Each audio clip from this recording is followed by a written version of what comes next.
ìdílé rẹ tó bá ti ń gbọ́ gbégbégbé kí wọn náà ṣe kí ni hallelujah. a fẹ́ gbàdúrà ká tó máa lọ màá dẹ̀ ṣe oore ọ̀fẹ́ fún yín tó bá ti gbàdúrà tán ká máa lọ lé ìgbà tó lọ́wọ́ ní kí n ṣe fún ọ nìyí. Mama Maryland, God bless you. That is me, Mama Ogumaki Grace from Maryland. Hallelujah. Olúwa ní àwọn kan wà níbí. Wàhálà tó dojúkọ ìwọ ló fà á. Pàápàá jùlọ ní ìdílé rẹ, ní ìgbéyàwó rẹ. Ó ti pẹ̀lú àwọn kan tó ti lé àwọn kan lórí. Olúwa ní o ní láti gbàdúrà. Òun lè kí ìgbéyàwó rẹ kó mẹ́hẹ. Gbọ́ òwò arábìnrin tó lóyún síbí tó fẹ́ bàjẹ́ pé ọkùnrin ò reliable. Olúwa ní kó o ṣọ́ra o gbọ́dọ̀ fọwọ́ kàn ó wà mí.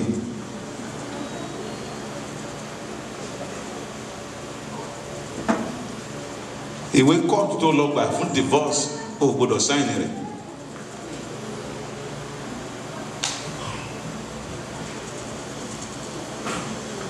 Gbogbo ẹ̀yin tí Olúwa ń bá wí ní kọ̀ọ̀kan yìí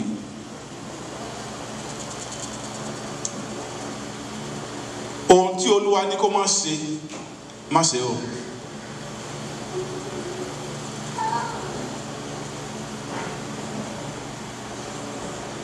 Bíbélì wípé ó ní arábìnrin náà sì sọ pé èmi fẹ́ra kù.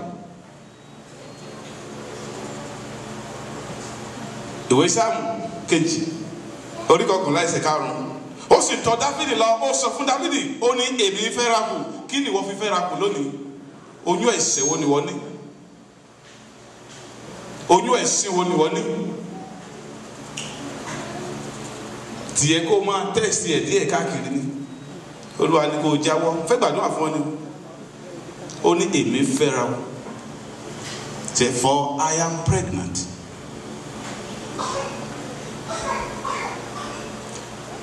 Ọ̀pọ̀lọpọ̀ wa ẹ̀ṣẹ̀ ni ò jẹ́ kó wa tó nǹkan tá a wá.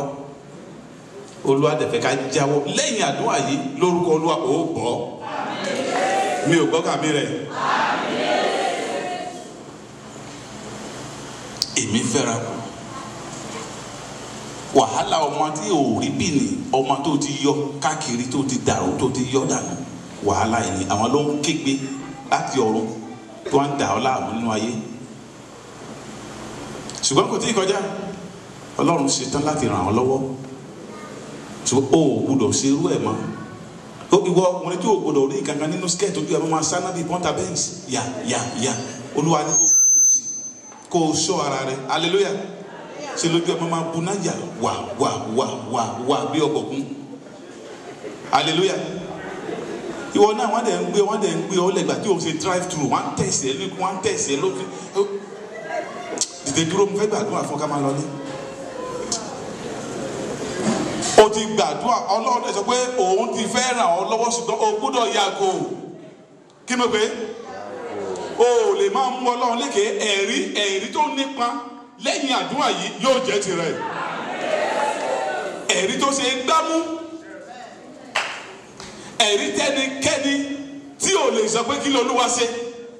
Ẹ̀rí tí àwọn ènìyàn ò rí tí wọ́n ò bá ọ yọ̀ lórúkọ Olúwa lẹ́yìn ìpele àdúrà yìí yóò jẹ́ tirẹ̀. Nǹkan tó Olúwa tó gbé ògbódò ṣe wọ̀nyí kó o yàgò fún. Nítorí pé o lè sọ Ọlọ́run di èké. God is ever faithful God.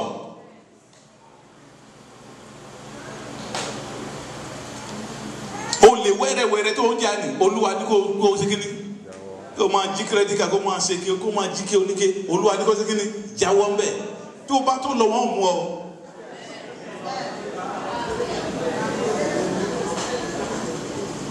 Hallelujah. Ngbọ́ èlò ni wọ́n fún ọ náà. Wọ́n fẹ́ báyìí ẹ̀dá wọn gbé $100 wọn gbé lé ọ lọ́wọ́. Ẹlòmíì wọn tó lù ń jìbìtì ara wọn tó lù tó wọn tó gbowó ọwọ́ ẹ̀. Wọ́n ní kó jọ fún mi ní pé mo gbàgbé kí ní mi káàdì mi sílé máa fún. ìrọ̀ òdòdó wọn máa jẹ́ ìyàgò wọn máa lọ́wọ́ lórúkọ Olúwa. Ó ti ń dáa fún ọ tẹ́lẹ̀, lórúkọ yóò máa dáa fún ọ sí.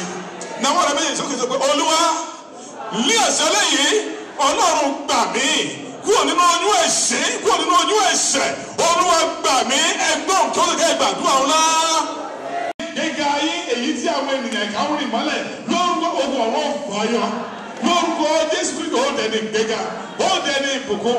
Ayọ̀ Ọlọ́run lórúkọ yóò máa bá ọ gbé. Gbogbo ẹkún àsunrìn pátá lórúkọ Ọlọ́run máa nù dànù. Bíbélì wípé ó ní Olúwa yóò nu omijé wa nù. Gbogbo omijé rẹ lórúkọ Jésù lọ́sàn-án lóru Ọlọ́run kò nù dànù. Bẹ́ẹ̀ ni yóò rí, ó sì tèrè bẹ́ẹ̀ láti sísí lọ. Ohun ayọ̀, ọ̀rọ̀ ayọ̀ lórúkọ Jésù, ọ̀fọ̀ ayọ̀ lórúkọ Jésù kò bẹ̀ máa sọ nínú ilé rẹ. Gbogbo ibi tí ọ̀rọ̀ dì ọ́ máa àṣẹ ọ̀rọ̀ tó ju ọ̀rọ̀ lọ kò bẹ̀ sí máa tú ọ sílẹ̀. Láti sin lọ àjẹkájẹká tó bá dé ṣàkánì rẹ lórúkọ Jésù Kristi ti Násárẹ́tì, ìwọ fúnra rẹ kò bẹ̀ sí gbé wọn mi. Àbí wọ́n ọmọ pé àjẹ́ Ọlọ́run ni ọ́, àjẹ́ Jésù, hallelujah. Pé ìgbà tí Fáráò tó kó àwọn alálùpàyídà tí wọ́n bẹ̀rẹ̀ sí ju igi sílẹ̀ tó ń dá igi, pé àwọn àjẹ́ ni wọ̀nyí àbí ẹ̀kọ́. Ṣùgbọ́n ìgbà tó yá ni pé àjẹ́ Ọlọ́run tó kéré àjẹ́ Ọlọ́run láti ọwọ́ ìránṣẹ́ Ọlọ́run alààyè ó bẹ̀rẹ̀ sí gbé àwọn ejò wọ̀nyí mì lórúkọ Olúwa. From now on, if any witchcraft come near you, because before they can terrorize you, they can molest you, but now on you have received the power from on high. You are now commanded. You are a godcraft. Any witchcraft of the world that comes against you, as a godcraft, you begin to swallow every one of them in the name of Jesus Christ.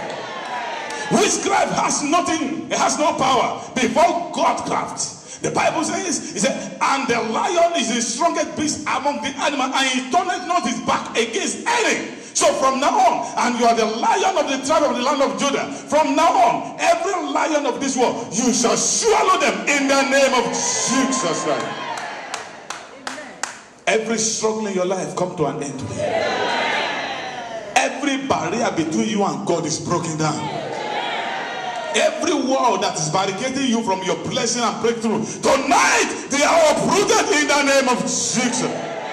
By the time we shall show our faces physically in January 15, 2010, this is another era.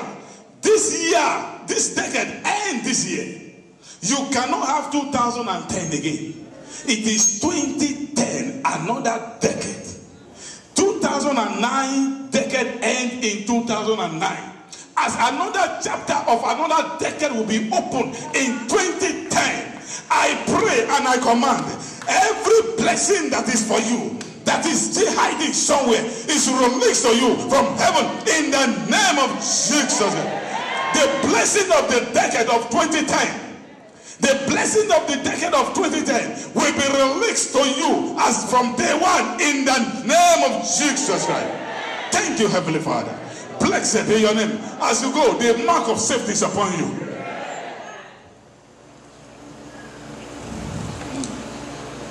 Tonight, I speak concerning your people, Lord. You will not die. That sickness in your body shall drop out. They shall be flushed out. You carry sickness, and that sickness will not leave this auditorium with you in the name of Jesus. So shall it be it. In the name of God the Father, Son, and the Holy Spirit. Let's put our hands together for the man of God. Just to pray for him. Amen. What? We don't need to open Bible again. Put your hands together for the man of God. I want you to be seated. We have about 5